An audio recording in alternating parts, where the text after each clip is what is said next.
At ayan mga ka-crypto, balitang Pi Network po tayo sa video na ito. At ayon po sa ating unang balita rito ay will Pi Network price see a surge after the mainnet launch anniversary? Ayan, isang taon na ang Pi Network mainnet. Kasabay ng anniversary celebration nitong February 19, nagpakitang gilas ang PiCoin matapos itong pumalo ng 35% surge mula sa pinakamababang punto nito ngayon pong 2026. Pero ang tanong, ng mahigit 16 million pioneers, handa na ba ito para sa isang major breakout? Umabot na po sa mahigit 0.17 ang halaga ni Pi nitong nakarang araw. Isang malinaw na hudyat na buhay ang hype sa paligid ng network anniversary. Bukod sa selebrasyon, may mga strategic moves ang mga developers gaya ng pagbawas sa monthly token unlocks.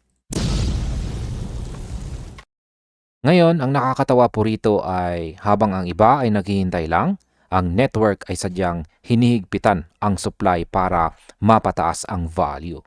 Dagdag pa dyan, ang usap-usapang listing sa Kraken na lalong nagpaingay sa community ngayong linggo. Hindi lamang po basta party ang nagaganap dahil seryoso ang upgrades sa likod ng tabing.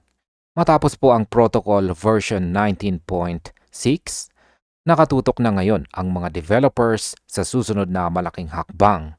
Yan po ang version 20. Ang upgrade na ito ay inaasahang magdadala ng mas matibay na node synchronization at stability.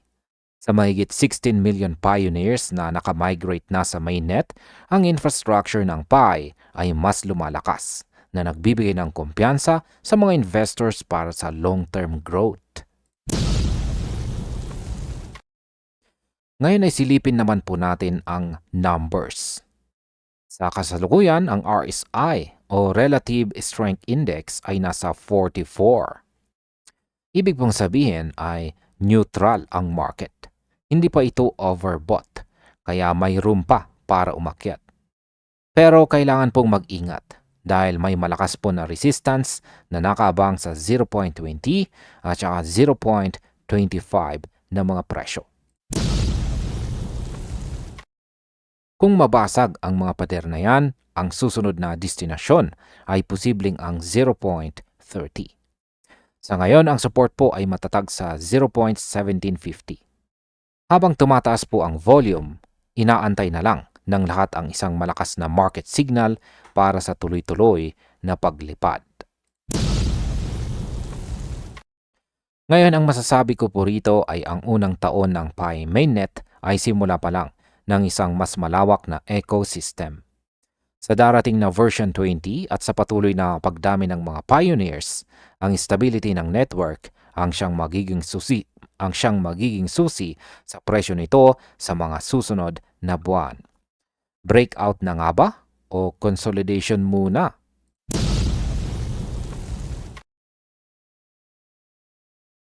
At ayan naman po ang ating sunod na balita dito. Sabi rito ay Pi Network advances to version 19.9 after completing version 19.6 upgrade. Ayan, eksaktong isang taon matapos po ang open mainnet launch noong nakalipas na taong 2025. Hindi po tumitigil ang Pi Network sa pag-arangkada. Ngayon pong February 2026, kinumpirma ng core team ang tagumpay ng protocol version 19.6 migration. Pero sandali, dahil may mas malaking balita, ang version 19.9 ay paparating na. Ano nga ba ang nangyari sa version 19.6? Ang upgrade na ito ay nakatutok po sa node performance at network stability. Pero ang bida rito ay ang pagpapakilala sa Validator 3. Ayon po sa core team, dinoble nito ang external connectivity capacity sa mainnet. Akala ng marami, basta up lang ito sa phone.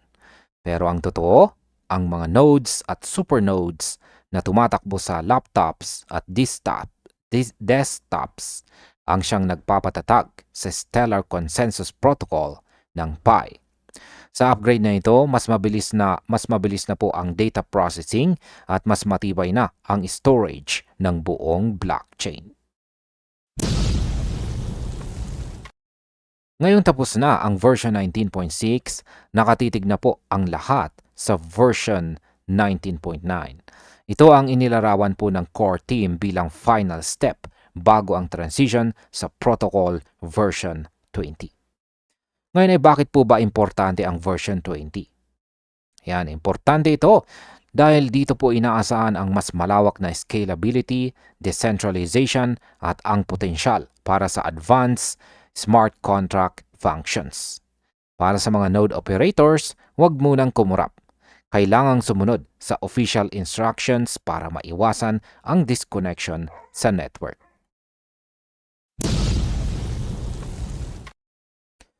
Ngayon ay hindi lamang po sa technical side may progreso.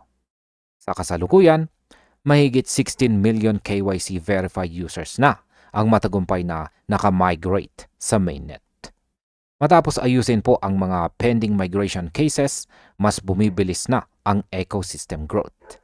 Kasabay nito ang pag-test sa KYC validator rewards at ang paglawak ng Pi App Studio. Ibig sabihin, mas marami ng payment-enabled applications ang magagamit ng community sa loob ng ecosystem.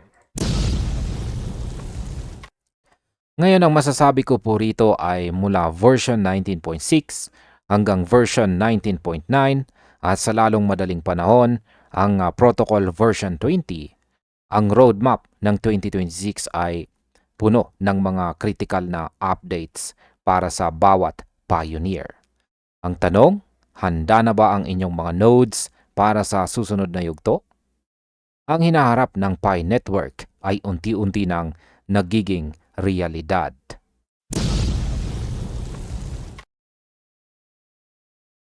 At heto na po ang ating panghuling balita rito tungkol kay Pi Network.